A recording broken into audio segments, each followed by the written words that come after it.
সাধারণ মানুষ এই আতঙ্ক থেকে মুক্তি পাওয়ার কোনো সুযোগ নেই। কেন সুযোগ নেই? সুযোগ নেই হচ্ছে সরকার কি চায় যে সাধারণ মানুষ এই জায়গা থেকে মুক্তি পাক? আজকে যে পরিস্থিতি তৈরি হয়েছে, এই পরিস্থিতি কি কাঙ্ক্ষিত ছিল? এই সরকারকে রাজনৈতিক দলগুলো যে সহযোগিতা করেছে, দেশের মানুষ যে সহযোগিতা করেছে, আপনি কোনো সরকারকে পাবেন যে সরকারকে এইভাবে সহযোগিতা করেছে? কিন্তু সরকার, মানুষের ভাবনাটা কি সরকারের মাথায় কখনো ছিল? কখনো ছিল না। সরকার সবসময় গত এক বছর স্টাডি সার্কেলের ইস্যুগুলো, ঢাকা ক্লাবে বসে কফি খান যারা, ঢাকা বিশ্ববিদ্যালয় ক্লাবে আড্ডা দেন, তারপরে হচ্ছে পত্রিকায় লেখেন, কলাম লেখেন, ফেসবুকে স্ট্যাটাস দেন, সেই মানুষের বাইরে এই শহরে কালকে সকালবেলায় আপনি যখন ঘুম থেকে উঠবেন, প্রায় ৩,০০০ সুইপার আছে, রাস্তা ঝাড়ু দেয়। পদ্মা সেতু, মেট্রো রেল এবং এলিভেটেড এক্সপ্রেসওয়ে নির্মাণের গর্বিত অংশীদার বসুন্ধরা সিমেন্ট। এই শহরে প্রায় ৭ লক্ষ নির্মাণ শ্রমিক আছে। এই শহরে প্রায় ৫০ লাখ গার্মেন্টস শ্রমিক আছে। আপনি সরকারের গত এক বছরের আলোচনায় কোথাও কি শুনেছেন যে সরকার এদের ভাবনাগুলো ভাবছে? সরকারের আলোচনার মধ্যে কেবলমাত্র সংবিধান, সরকারের আলোচনার মধ্যে কেবলমাত্র মিডিয়া, সরকারের আলোচনার মধ্যে কেবলমাত্র উপরিকাঠামোর যে সমস্ত ইস্যুগুলো আছে। অথচ এই যে পরিবর্তনটার যে সুফল পাইছে সরকার, এই পরিবর্তনে মূল ভূমিকাটা রেখেছে গরিব মানুষ। প্রথম দফায় প্রায় ৯৫০ মানুষের যে হত্যাকাণ্ডের যে তথ্য আছে, সেখানে ২৯৩ জন মানুষ যারা একেবারেই প্রান্তিক মানুষ, ১৯০ জনের বেশি মানুষ দোকানদার, শ্রমজীবী মানুষ।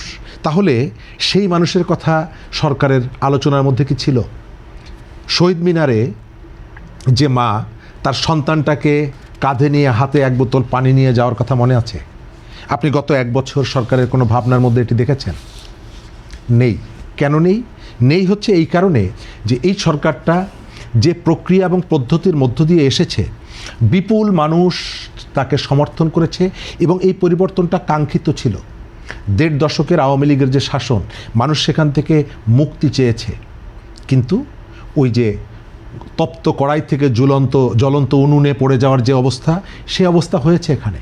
একজন ভালো চিকিৎসকের অনেকগুলো কাজ থাকে, অনেক দিক খেয়াল রাখতে হয়। একজন চিকিৎসক খুব ভালো একটা অপারেশন করলো, কিন্তু সেলাই করার সময় পেটের মধ্যে একটা কাঁচি রেখে আসছে। আপনি কি ওই চিকিৎসককে ভালো চিকিৎসক বলবেন? এই সরকার তো আমাদের পেটের মধ্যে কাঁচি রেখে উপর থেকে সেলাই করে দিয়েছে।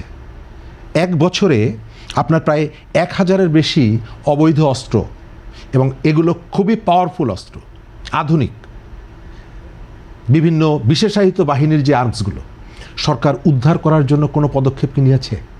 গত এক বছর আইন শৃঙ্খলা বলতে আওয়ামী লীগের নেতাকর্মীদেরকে ধরে জেলে ভরো।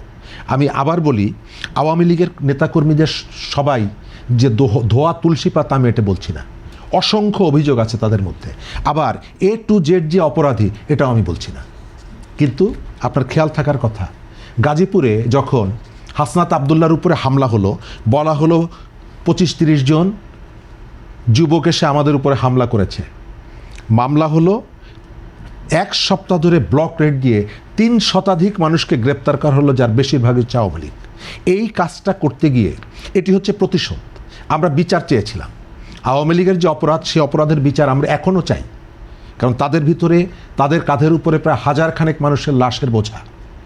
এই দায় তারা মুক্ত হতে পারে না, বিচার থেকে তারা নিষ্কৃতি পাবে না। কিন্তু এই কাজটা করতে গিয়ে আপনি যখন একটা শ্রেণীকে, একটা দলকে অথবা একটা এলাকাকে অনবরত যখন আপনি আপনার শক্তি প্রয়োগ করবেন, আপনি গোপালগঞ্জের শক্তি প্রয়োগ করতে পারেন, কিন্তু অন্য জায়গায় যখন পারেন না, আমরা আবার